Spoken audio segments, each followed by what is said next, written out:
नमस्कार, स्वागत आप सभी का। मैं हूं सौरभ शर्मा। आप देख रहे हैं हकीकत क्या है। नरेंद्र मोदी की एक चेतावनी का असर पाकिस्तान पर बहुत गहरा पड़ा है।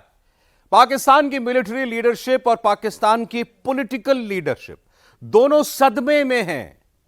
पाकिस्तान के मंत्री एटम बम चिल्लाने लगे हैं। पाकिस्तान का लगता है पूरा बैलेंस बिगड़ गया है। आज पाकिस्तान की संसद में मोदी मोदी मोदी ही सुनाई दिया।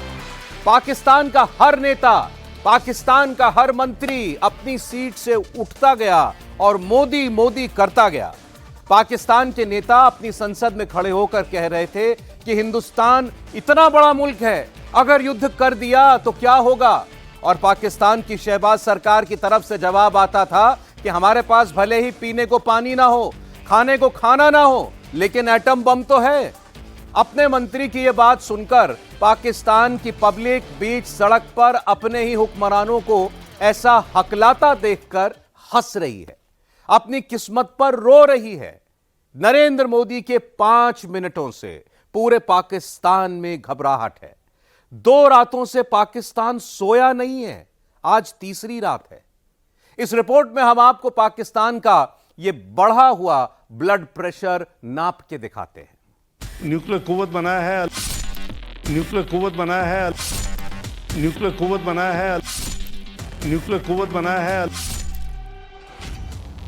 नरेंद्र मोदी के नाम का ऐसा फियर कि डर के मारे पाकिस्तान का डिप्टी पीएम हकला हकला के रटने लगा, न्यूक्लियर न्यूक्लियर।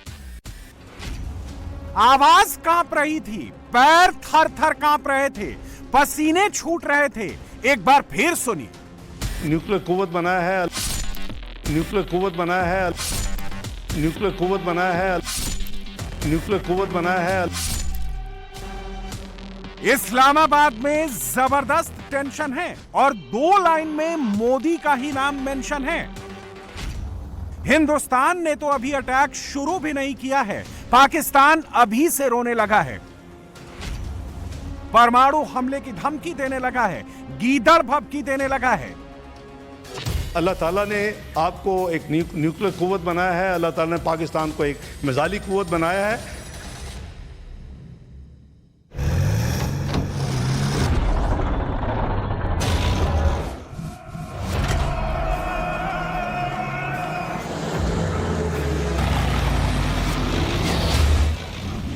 ये पाकिस्तान के डर का ट्रेलर है।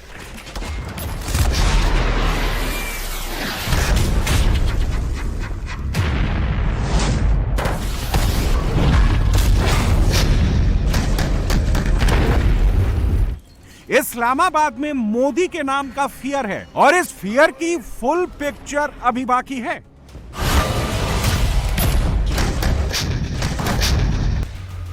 मोदी नाम के डर की कमेंट्री पाकिस्तान में शुरू हो गई है। इस्लामाबाद से लेकर रावलपिंडी तक, शाहबाद से लेकर मुनीर तक धुक धुकी बढ़ गई है।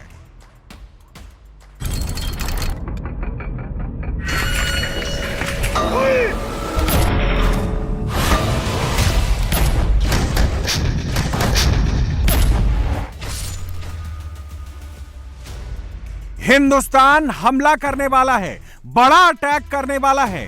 पाकिस्तान के हर मोहल्ले में इस वक्त यही मैसेज घूम रहा है। मोदी की फौज घर में घुसकर मारेगी, इस बार नहीं छोड़ेगी। यह चर्चा पाकिस्तान में तेजी से सर्कुलेट हो रहा है।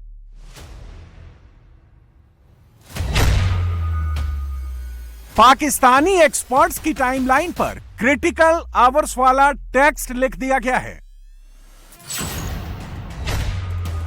Next 48 hours are critical.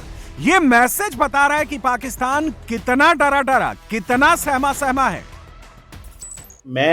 अब सवाल है कि पाकिस्तान पर हिंदुस्तान का सबसे बड़ा अटैक कब, कहां और कैसे होने वाला है। अब की बार नरेंद्र मोदी पाकिस्तान को कितना डेडली सरप्राइज देने वाले हैं, इसका छोटा सा टीजर देख लीजिए। पूरी पिक्चर आगे दिखाएंगे। पाकिस्तान के पाले हुए आतंकियों पर घात लगाकर हमला होगा। पहलगाम के गुनहगारों को दाना पानी देने वाले पाकिस्तानी जनरल मुनीर और उसकी फौज पर ऐसा अटैक होगा जो वो सपने में भी नहीं सोच सकता। तैयारी पूरी है।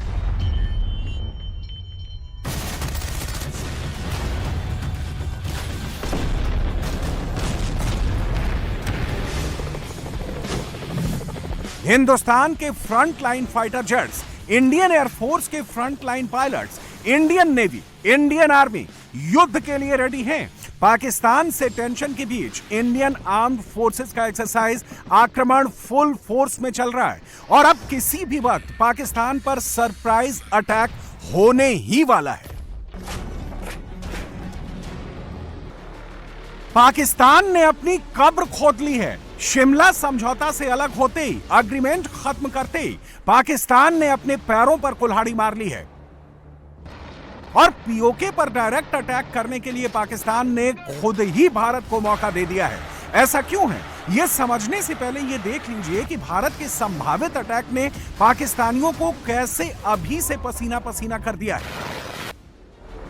हिंदुस्तानी तो कंफर्म है, अब पाकिस्तानी भी मानकर चल रहे हैं कि मोदी इस बार नहीं छोड़ेंगे। इंडियन आर्मी का एक ऑपरेशन इनसाइड कश्मीर घाटी में चल रहा है।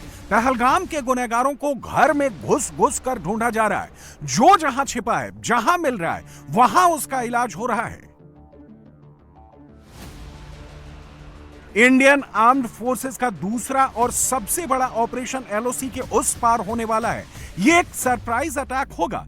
पाकिस्तान को पता तक नहीं चलेगा और इस्लामाबाद से लेकर रावलपिंडी तक भारत के गुस्से से, मोदी की चेतावनी से डर का आलम यह है कि पाकिस्तान ने अभी से अपने साजो सामान, टैंक, गोले, बारूद इकट्ठे करने शुरू कर दिए हैं।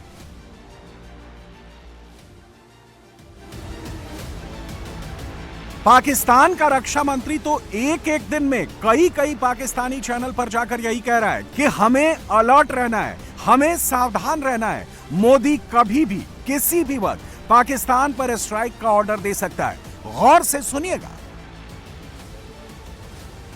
तो ये इन सारी चीजों को अपने रडार में रखना चाहिए।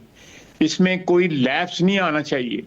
इसमें शाहजेब जो है कोई लैप्स नहीं, तो बड़ी हैवी कॉस्ट होगी अगर हमने कोई इस किस्म की जो है ना अगर मार्जिन्स ना रखे अपनी सिक्योरिटी के लिए आइंदा आने वाले दिनों में जो है। बिल्कुल ये जो है हमें बिल्कुल हाई अलर्ट पे ऑल द वे जो है कराची से लेके गिलगित तक जो है और वेस्ट से लेके ईस्ट तक जो है बिल्कुल हाई अलर्ट पे शहरों में भी और सरहदों के ऊपर भी इंशाल्लाह ताला रहेंगे हम जो है। इसको प्रीएम्प्ट करना चाहिए ताकि अगर इस वक्त हमने कोई रिलैक्स का एटीट्यूड शो किया तो it can become a problem for us. Who will in his right mind strike people in Canada or in America? Modi has done that. आप you will agree with me. Modi ने Canada में बड़ा openly ये यहाँ America में पकड़े गए, जल्दी पकड़ा गया जो है। They took on the two big countries in the world, you know. जिसमें कनाडा में तो बहुत ज्यादा पॉपुलेशन है इंडिया की, वहां पे पॉपुलेशन है। अमेरिका में उनकी बहुत ज्यादा प्रेजेंस है, लेकिन दिस मैन इज रेकलेस। तो इसलिए इसके मुतल्लक ये सोचना कि जी ठंड करो, no, we have to be very very alert, very very vigilant कि ये बंदा कोई ऐसी बात ना कर दे जिसमें जो है हमें हज़ीमत उठानी पड़े।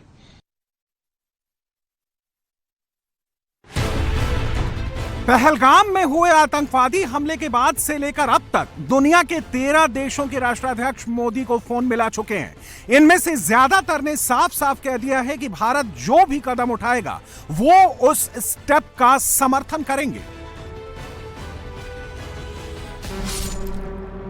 भारत क्या करने वाला है उसका एक और हिंट शुक्रवार को मिल गया जब आर्मी चीफ श्रीनगर पहुंचे। नॉर्दर्न आर्मी कमांडर और 15 चिनार कॉर्प्स के जीओसी ने चीफ आर्मी स्टाफ को पूरी ब्रीफिंग दी। इसके बाद आर्मी चीफ विक्टर फोर्स के हेडक्वार्टर भी पहुंचे, यानी पाकिस्तान पर अटैक का प्लान करीब करीब रेडी है। जितनी हलचल श्रीनगर में है उतनी ही हलचल दिल्ली में है। साउथ ब्लॉक में एनएसए अजित डोवल का पहुंचना, लगातार दूसरे दिन विदेश मंत्रालय में विदेशी डिप्लोमेट्स का आना, विदेश मंत्री एस जयशंकर का इजिप्ट, इजरायल और अर्जेंटीना के डिप्लोमेट्स को भारत के एक्शन प्लान से ब्रीफ करना, यह हिंट दे रहा है कि पाकिस्तान पर स्ट्राइक का वक्त करीब आ रहा है।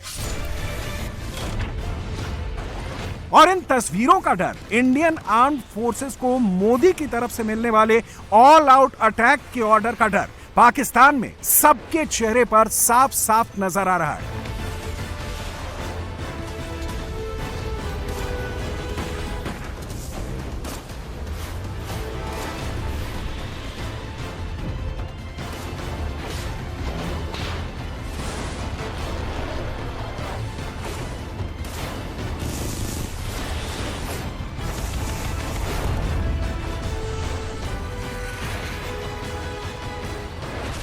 पाकिस्तान अच्छी तरह जानता है कि मोदी जब कुछ कहते हैं तो करके दिखाते हैं। उरी हमले के बाद सर्जिकल स्ट्राइक, पुलवामा हमले के बाद पाकिस्तान के बालाकोट में एयर स्ट्राइक करके मोदी ने पाकिस्तान को उसकी औकात पहले ही दिखा दी है। मगर इस बार मोदी पहले से भी ज्यादा सीरियस हैं। और इस वक्त पाकिस्तान में मोदी के नाम का फियर कितना है, इसका अंदाजा आप इन तस्वीरों से लगा सकते हैं। मोदी ने जैसी चेतावनी दी कि हिंदुस्तान कल्पना से परे सजा देगा, पाकिस्तानी आतंकवादियों और उनके आकाओं को मिट्टी में मिला देगा, पाकिस्तानी फौज ने धूल उड़ाने वाला वीडियो शूट करके सोशल मीडिया पर फैला दिया। यह सिर्फ एक ड्रामा है। रियलिटी क्या है हम बताते हैं। पाकिस्तानी चाहकर भी हिंदुस्तान से युद्ध में ज्यादा दिन तक नहीं टिक सकता। भारत को पाकिस्तान पर एज क्यों है, यह समझने के लिए दो तस्वीरें देखिए। दोनों ही तस्वीरें मार्च 2025 में कराची की हैं। पाकिस्तानी नौसेना के 5 में से 2 सबमरीन्स डॉक पर पड़े हुए हैं। उनका मेंटेनेंस और अपग्रेड इस वक्त भी चल रहा है, जबकि पाकिस्तानी नौसेना का तीसरा सबमरीन इस वक्त पानी में नहीं, जमीन पर पड़े पड़े सड़ रहा है। इस वक्त पाकिस्तान की नौसेना के पास सिर्फ 2 सबमरीन अंडर वाटर हैं, जो इंडियन नेवी की ताकत के आगे कहीं नहीं टिक सकते। इंडियन नेवी का आईएनएस विक्रांत इस वक्त समंदर में पाकिस्तानी वाटर्स के बिल्कुल करीब है, अरेबियन सी में मौजूद है। और इस बार भारत पाकिस्तान पर अटैक सिर्फ थल से नहीं करेगा, जल, थल और नभ से भी हमला होगा। इसके पूरे संकेत मिल रहे हैं।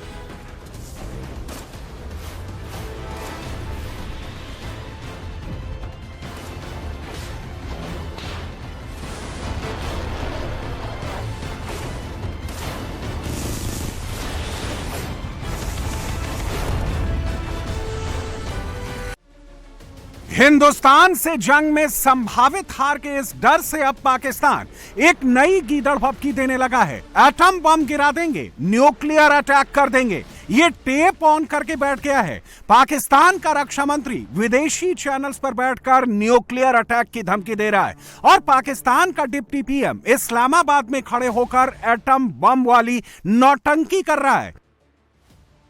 अगर पाकिस्तान की तरफ किसी किस्म की एडवेंचरिज्म का किसी को खाम ख्याली है तो वो भूल जाए। पाकिस्तान की आर्म्ड फोर्सेस पूरी तरह तैयार है। देखें, अल्लाह ताला ने आपको एक न्यूक्लियर कुव्वत बनाया है, अल्लाह ताला ने पाकिस्तान को एक मिसाइली कुव्वत बनाया है। तो मैं समझता हूँ कि अल्लाह के फजल करम से अगर खुदा न खास्ता किसी ने हमारी तरफ को मैली आंख से कोई कोशिश की तो उसको जवाब उसी तरह मिलेगा जैसे उनको माजी में जवाब मिला था। तो बेहतर है कि ये वो गलती ना करें, क्योंकि इस गलती से इस रीजन का जो पीस है और इस रीजन की जो स्टेबिलिटी है, इस रीजन की जो ग्रोथ है, इस रीजन की जो डेवलपमेंट है, इस रीजन की जो पॉवर्टी एलिवेशन के लिए कुछ जो काम हो सकते हैं वो नहीं हो रहे। Already India is a big cause for all these irritants. मगर ग्राउंड रियलिटी पाकिस्तान को भी पता है। हर लिहाज से इस वक्त पाकिस्तान पर हिंदुस्तान को एज है। इंडियन आर्म्ड फोर्सेस की ताकत के आगे पाकिस्तान ना 65 में टिका, ना 71 में टिका, ना 99 में टिका। और यह तय मानिए कि इस बार वॉर शुरू होने के बाद पाकिस्तान 2025 में भी नहीं टिकेगा। 1971 की तर्ज पर एक बार फिर सरेंडर करेगा, और यह कैसे होगा इसका हिंट भी अब पाकिस्तान की संसद में मिल गया। गौर से सुनिएगा।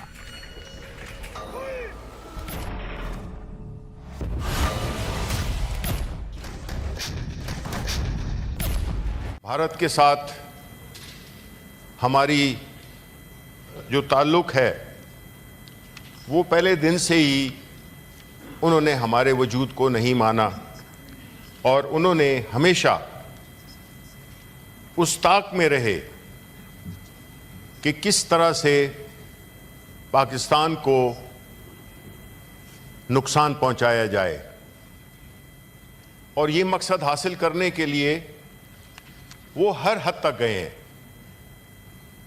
हमारे मुल्क को तोड़ने में भी उनका बहुत बड़ा हाथ था। वो अलग बात के हमारे भी कुछ मसाइल थे जिससे कि उनको शय मिली, और उन्होंने हमारे मुल्क को तोड़ने में एक बड़ा अहम किरदार अदा किया। उनकी ये ख्वाहिश अभी तक पूरी नहीं हुई, और वो हर वक्त इस ताक में रहते हैं कि किस तरह से पाकिस्तान को आलमी दुनिया में बदनाम किया जाए। इसी तरह भारत ने हर इंटरनेशनल फोरम पे न सिर्फ हमारी मुखालिफत की है, बल्कि उन्होंने इस सिलसिले में हर हद तक वो गए हैं। इन हालात में जो दुश्मन है वो इस ताक में रहता है कि किस वक्त जो उसका हरीफ है उसको किस वक्त मैक्सिमम नुकसान पहुंचाया जा सके। ये जो वाकया हुआ और उसका इल्ज़ाम पाकिस्तान पे लगाना, ये उसकी एक बड़ी वाज़े मिसाल है। हमारा मुल्क पाकिस्तान इस वक्त किस हालात से गुजर रहा है, और जो हमारा दुश्मन है उसने क्या सोचकर और ये टाइमिंग किस टाइमिंग के साथ हम पे ये इल्ज़ाम धरा। देखें, दुश्मन दुश्मन होता है, और इसमें कोई शक नहीं है कि इंडिया ने हमारे साथ हमेशा दुश्मनी की है। उनका जो आरएसएस की जो आइडियोलॉजी है, जिसको कि इस वक्त के प्राइम मिनिस्टर उसको फुली इंप्लीमेंट कर रहे हैं, लेकिन क्या मुख्तलिफ बनाता है इंडिया को पाकिस्तान से। इंडिया एक बड़ा मुल्क जिसमें के मुख्तलिफ मज़ाहिब के लोग, मुख्तलिफ तबकों के लोग रहते हैं, यह हमें मानना पड़ेगा। देखें, आप दुश्मन की किसी ऐसी बात को आप नज़रअंदाज नहीं कर सकते कि बावजूद इतने बड़े और मल्टीपल बैकग्राउंड्स के लोग, मज़ाहिब के होते हुए तरक्की कर रहा है। उन्होंने अपनी इकोनॉमी को बहुत बड़ा कर लिया है। इंटरनेशनली दे मैटर। मुल्क की जो मुआशी सूरत हाल है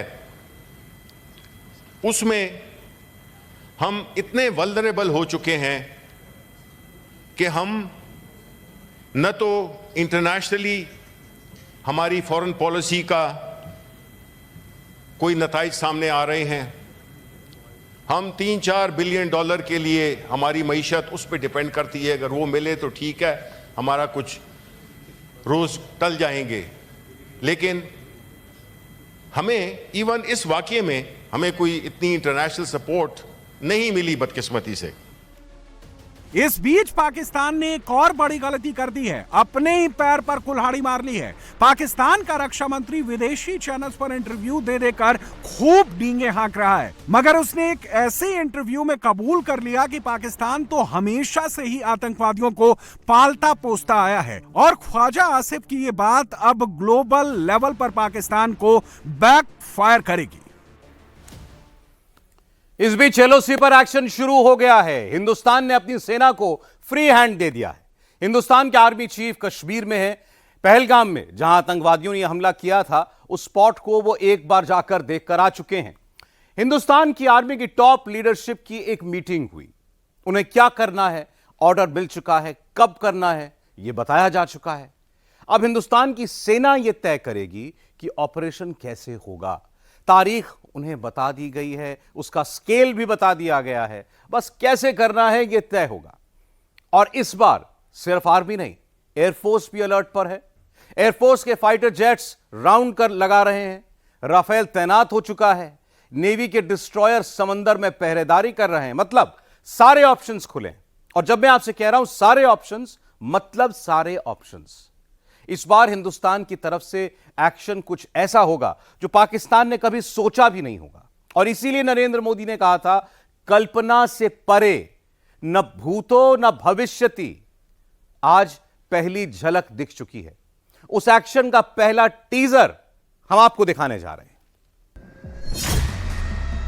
हिंदुस्तानी आर्मी का पहला तगड़ा अटैक, उड़ा दिया आतंकी अड्डा।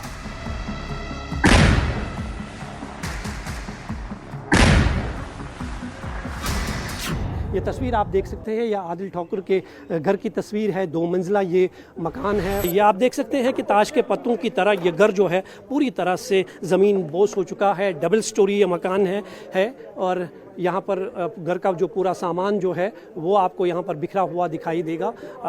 बताया जा रहा है कि जब पुलिस ने यहाँ पे रेड की रात को, उसके बाद उसके घर वालों को जो है बाहर निकाला गया और उसके बाद ये कार्रवाई जो है अमल में लाई गई। आतंकिस्तान की अब नहीं खैर, बस 100 से 200 घंटे और। जहां पर हम मौजूद हैं, ये वही बाइफरन की तरफ ले जाने वाला इलाका है और इस वक्त आप देख रहे हैं लगातार पेट्रोलिंग हो रही है और लगातार सर्च ऑपरेशन चलाया जा रहा है। जितने भी आला अधिकारी हैं, जितने भी बड़े चेहरे हैं, वो एक एक करके यहाँ पर पहुंच रहे हैं, मौका मुआयना कर रहे हैं, वो क्राइम स्पॉट का जायजा ले रहे हैं। इसलिए एक चैलेंज सुरक्षा बलों के बीच में लगातार बना हुआ है। न सिर्फ एक कॉम्बैट ऑपरेशन उन्हें अंजाम देना है, साथ ही इस सर्च ऑपरेशन को भी मुकम्मल करना है। आ गया final order, army chief on border. अब नॉन स्टॉप गोला लॉन्चर। यहीं पास में एक ऑपरेशन हुआ जिसमें 2 पाकिस्तानी आतंकियों ने घुसपैठ की कोशिश की। भारतीय सेना ने उसे स्पॉट किया और फिर उसके बाद उन दोनों आतंकियों को मार गिराया। और यही वजह है कि इस समय तकनीक का पूरा इस्तेमाल किया जा रहा है। हम लाइन ऑफ कंट्रोल पर हैं। यहाँ पर चाहे बाइनोकुलर हो या फिर ड्रोन के जरिए पूरी निगरानी की जा रही है इन सभी एरियाज में और पूरा एरिया मैप्ड किया जा रहा है। यानी कोई भी हलचल हुए उसके तुरंत बाद ही उस पर कार्रवाई करने की तैयारी है। और वहीं दूसरी तरफ कार्ल गुस्टाव रॉकेट लॉन्चर और बाकी जो एडी गन्स हैं वो वेल प्लेस्ड हैं, एयर डिफेंसेस हैं, साथ में वेपन लोकेटिंग रडार्स प्लेस्ड हैं, आरटी गन्स प्लेस्ड हैं। जैसा सोचा भी नहीं होगा वैसी सजा मिलेगी। ढूंढ ढूंढ कर मारेंगे। जैसा मोदी ने कहा है ठीक वैसा ही होगा। 26 बेकसूरों के खून की एक एक बूंद का हिसाब होगा। एक्शन शुरू हो गया है।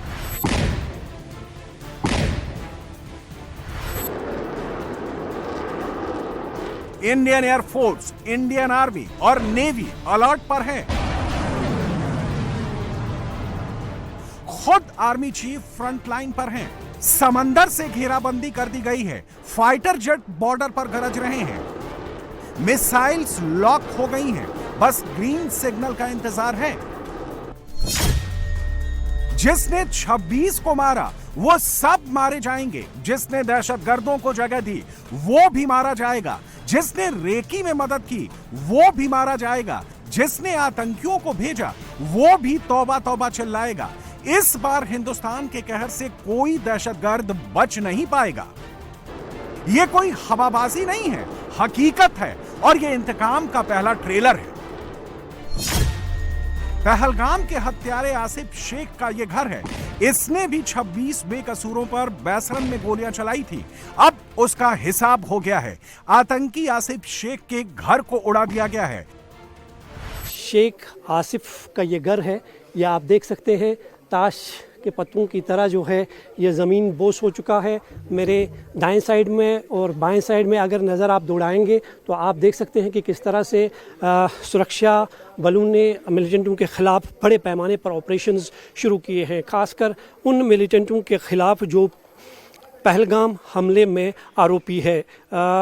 करीबन 2000 से ज़्यादा लोगों को पहलगाम टेरर हमले के आरोप में डिटेन किया गया है, उनसे पूछताछ की जा रही है और उसी पूछताछ के आधार पर जो है ये कार्रवाई की गई है। सुरक्षा एजेंसियों को ये इनपुट्स मिले हैं कि पहलगाम टेरर हमले में लश्कर तैयबा के top most wanted commander Adil और शेख आसिफ जो है वो आरोपी है, उन्होंने मिलकर इस हमले को अंजाम दिया है, पाकिस्तानी मिलिटेंटों की मदद की है और ये सब OGWs की मदद से ये जानकारी जो है सुरक्षा एजेंसियों को मिली है और उसके बाद ये कार्रवाई जो है अमल में लाई गई है। कहा है ना, इस बार ऐसा होगा जैसा सोचा नहीं होगा। पाकिस्तान से वफादारी और हिंदुस्तान से गद्दारी का इंतकाम ऐसा होगा, नस्लें भूल नहीं पाएंगी। आसिफ शेख इसी घर में रहा करता था, अभी वो बिल में छिपा हुआ है। जब ये देखेगा तब उसे पता चलेगा कि जब घर उजड़ता है, जब सिर से साया उठता है तो कैसा महसूस होता है। इस हत्यारे का घर जमींदोज हो चुका है, पूरा घर मलबे के ढेर में तब्दील हो चुका है। पहलगाम के गुनहगारों में आसिफ शेख का नाम आया, तब चारों तरफ से सिक्योरिटी ने इसके घर को घेर लिया। इस दौरान फोर्स को घर में एक्सप्लोसिव मिला जो बैटरी से अटैच था। आसिफ शेख इसका इस्तेमाल किसी बड़ी वारदात में करने वाला था, लेकिन सिक्योरिटी फोर्स ने तुरंत बम को कंट्रोल एक्सप्लोजन के साथ डिफ्यूज किया और तेज धमाके के साथ आतंकी आसिफ का घर उड़ गया। कल रात करीबन 8 बजे के आसपास सुरक्षा बलों ने शेख आसिफ की यहाँ पे तलाश की, छापामारी की और उसके बाद जो है ये कार्रवाई अमल में लाई गई है। आप देख सकते हैं ये शेख आसिफ का घर है, यहाँ आपको हर चीज़ जो है वो ताश के पत्तों की तरह ज़मीन पर बिखरी हुई दिखाई देगी। ये कांच के टुकड़े हैं, ये शीशे हैं वो जो पूरी तरह से ख़त्म हो चुका है। दरअसल पुलिस के मुताबिक कल रात 8 बजे के आसपास जैसे ही शेख आसिफ की तलाश में यहाँ पर सुरक्षा बलों की एक टीम पहुँची, जब सर्च ऑपरेशन शुरू किया गया तो उस दौरान कोई बैटरी नुमा बॉक्स यहाँ पर मिला और उसको डिफ्यूज जब किया गया तो एक जोरदार ब्लास्ट हुआ और ब्लास्ट की वजह से ये तस्वीर जो है आपके सामने है, दरवाजे पूरी तरह से खत्म हो चुके हैं। आतंकी आसिफ शेख पुलवामा के त्राल का रहने वाला है। पहलगाम हमले के बाद आसिफ शेख पर 20 लाख रुपए के इनाम का ऐलान किया गया है। यह वही त्राल है जहां का मोस्ट वांटेड बुरहान वानी था। आसिफ शेख का घर तबाह हो गया है। पाकिस्तान आतंकियों की मदद का 26 बेगुनाहों की मौत का जवाब मिल गया है।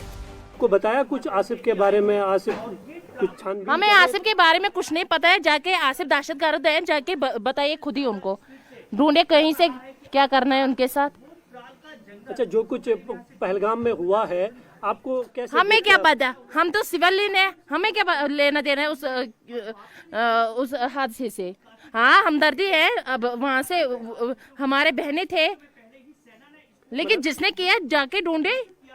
आपको लगता है जो कुछ वहाँ हुआ गलत हुआ? हाँ, गलत हुआ, लेकिन जो अब यहाँ पे हुआ वो भी हमारे साथ गलत हुआ। दहशतगर्द ढूंढना था, उनको ढूंढे, जाके ढूंढे वहीं पे, बस।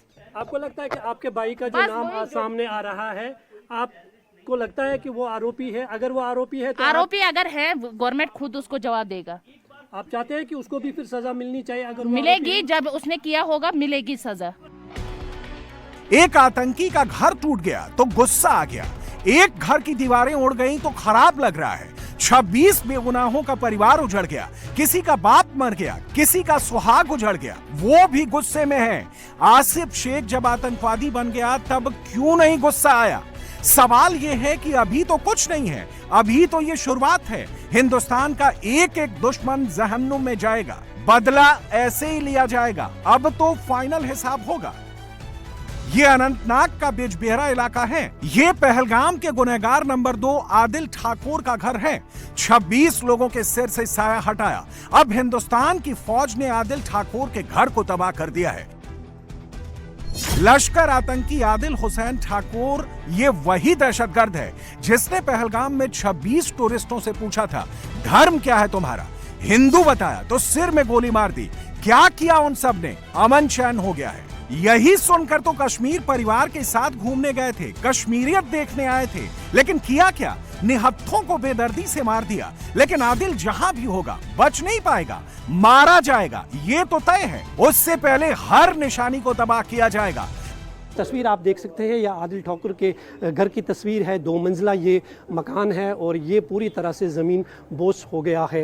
आदिल के बारे में इस इलाके में किसी को कोई जानकारी नहीं है। इनका मानना है कि वर्ष 2018 तक वो कश्मीर में था, उसके बाद वो कहाँ है इनके पास इस तरह की कोई जानकारी नहीं है। लेकिन पुलिस के मुताबिक वर्ष 2024 में आदिल ठाकुर वापस कश्मीर आते हैं हथियारों की ट्रेनिंग करने के बाद, और उन्हें POK में ये मिशन दिया जाता है कि कश्मीर में जो अमन और शांति चल रही है उसको किस तरह से भंग करना है, किस तरह से एक बड़े हमले को अंजाम देना है। ये पूरी प्लानिंग जो है सीमा पार से रची गई थी। और उसके बाद आदिल ठाकुर वापस कश्मीर पहुंचते हैं और फिर इस हमले को अंजाम देते हैं। और इसके साथ में 2 और पाकिस्तानी मिलिटेंट और 2 लोकल मिलिटेंटों ने मिलकर ये काम किया है और OGWs की भी इसमें मदद ली गई है। और यही कारण है कि पहलगाम टेरर हमले के बाद करीबन 2000 से अधिक लोगों को अब तक हिरासत में लिया गया है, उन्हें डिटेन किया गया है, उनसे पूछताछ की जा रही है।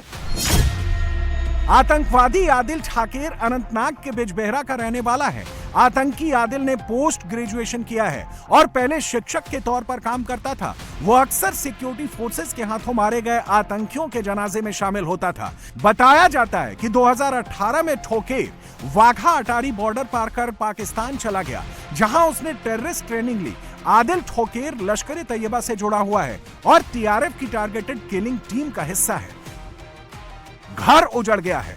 आदिल को पैदा किया, इसी बात पर मां अफसोस कर रही है, कह रही है अगर उसने 26 बेकसूरों को मारा है तो सजा मिलनी ही चाहिए। गलत बन क्या मर बेगोना तहन बत वन बेगोना पजन मार कह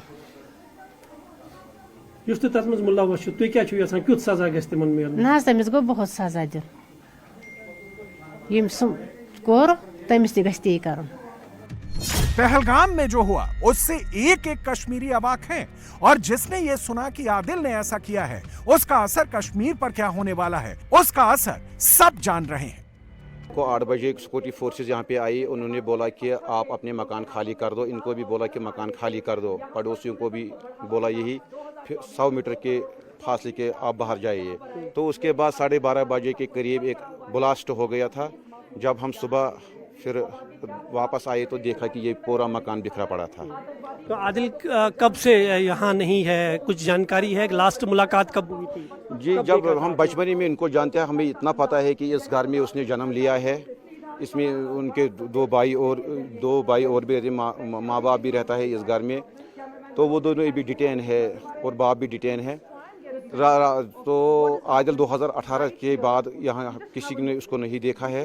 वो श्रीनगर गया था, घर वालों के मुताबिक वो श्रीनगर गया था एग्जाम देने के लिए, उसके बाद वो वापस नहीं आया जी। मतलब 2018 के बाद आपने कभी नहीं देखा उसको, खासकर हमने नहीं देखा उसको। ये बता जा रहा है कि 2024 में वो वापस आए थे, उनको ये मिशन दिया गया था इस तरह की। हमें कभी वो घर आए थे जी, हमें सिक्योरिटी फोर्सेस के ऊपर पूरा भरोसा है, जो वो बात कहते हैं वो सच होगी, लेकिन यहाँ पे उनको किसी ने नहीं देखा है।